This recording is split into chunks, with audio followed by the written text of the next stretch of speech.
Right, this is question 10, and it's the last question in the passage. And usually with those ones, you have to be a wee bit careful because they tend to be harder and a lot trickier than the other ones. So let's see what it says.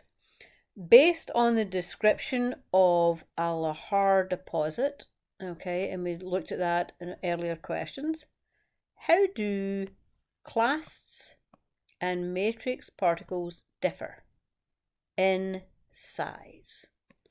Okay, well, we've read this before, but I'm just going to come over here so that we know. Well, let's make it clearer. All right, clasts, diameters greater than or equal to 16. So clasts greater than or equal to 16 millimeters. And the matrix, the particles are matrix.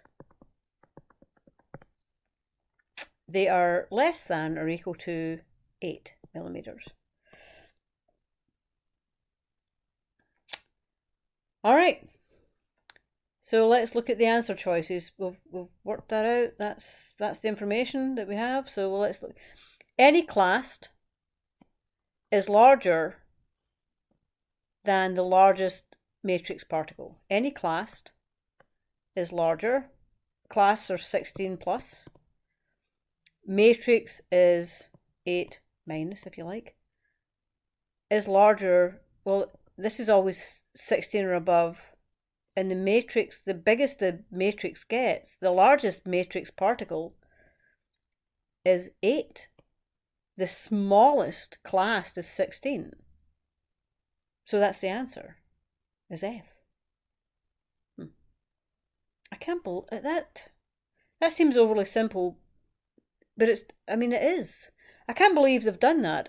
It is definitely F. But I just find it surprising they've put in is the last question something that's very, very straightforward. I don't know if they're trying to trick people by making it so simple.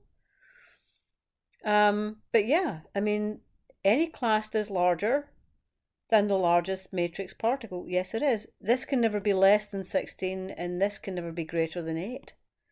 So it's F. I'll just look at the other ones. Any clast is smaller than the smallest particle? No. Some but not all clasts are smaller than the largest? No, none of them are.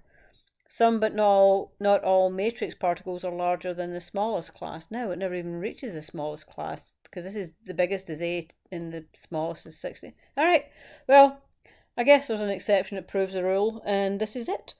They gave you a very, very easy question for the last question in the passage, and the answer is F.